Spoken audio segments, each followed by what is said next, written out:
ሶቅራጥስ አቀረበለት። ሰውየው ጠጣ። አንድ ብርጭቆውን እንደጠጣ መሬት ላይ ወደቀ። ራሱን ስቶ ህይወቱ አለፈ።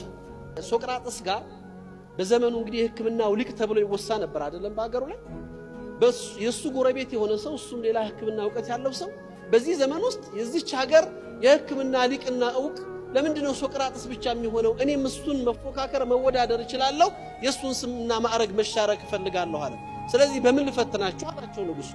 ሁለታችንም መርዝ እንቀምምና የቀመምነውን መርዝ እንጠጣ፣ በህይወት ከዛ መርዝ ራሱን ነፃ አውጥቶ የዳነው ሰው ያ ስምና የሱ ጥበበኛ ወይም ደግሞ ሊቅ የሚለው ስም ይሰጠው ተባለ።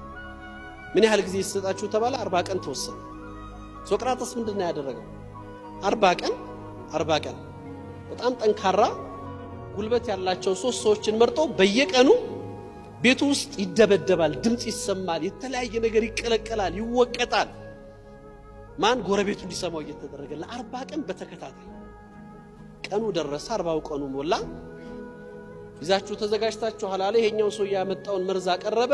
መርዙን ሶቅራጥስ እንዲጠጣ ተጠየቀ። እውነት የህክምናው ጥበብ ካለው ይሄን መርዝ ማፍሰድ ከቻለ እሱ ልቅናውን ይቀበላል። ሶቅራጥስ የቀረበለትን መርዝ ጠጣ። በቅጽበት መርዙ ሰውነቱን መለዋወጥ ጀመረ። ላባ ጠመቀው፣ መንቀጥቀጥ ጀመረ። ለሱ መርዙን ያፈስዳል ብሎ ያዘጋጀው መድኃኒት ጠጣ። ከሰዓታት በኋላ ወደ ሙሉ ጤንነት ተመለሰ።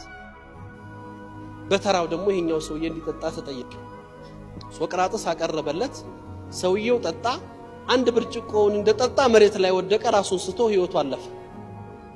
ሶቅራጥስ ምንድነው የሰጠኸው ብሎ ንጉሱ ጠየቀ።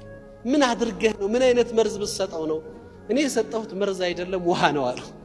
ሶቅራጥስ ሰውየው የጠጣውን መርዝ አንስቶ ብርጭቆውን ይዞ አንድ ብርጭቆ ውሃውን ጠጣ። ምንም አልነካው። ነገር ግን ምን ነበር ያደረገው? ለ40 ቀን ያክል መርዝ እየቀመመ እየተዘጋጀ እንዲሆን እንዲሰማው አድርጓል። ሰውየው 40 ቀን የተዘጋጀ መርዝ በአንድ ብርጭቆ ውሃ ለሌሎች ህይወት ተስፋ የሚሆነው እሱን ገደለ። እኛንን ነጋችንን በተሻለ ተስፋ ልናበራው የምንችለው ልናጨልመው የምንችለው የቀጣይ ዓመታችን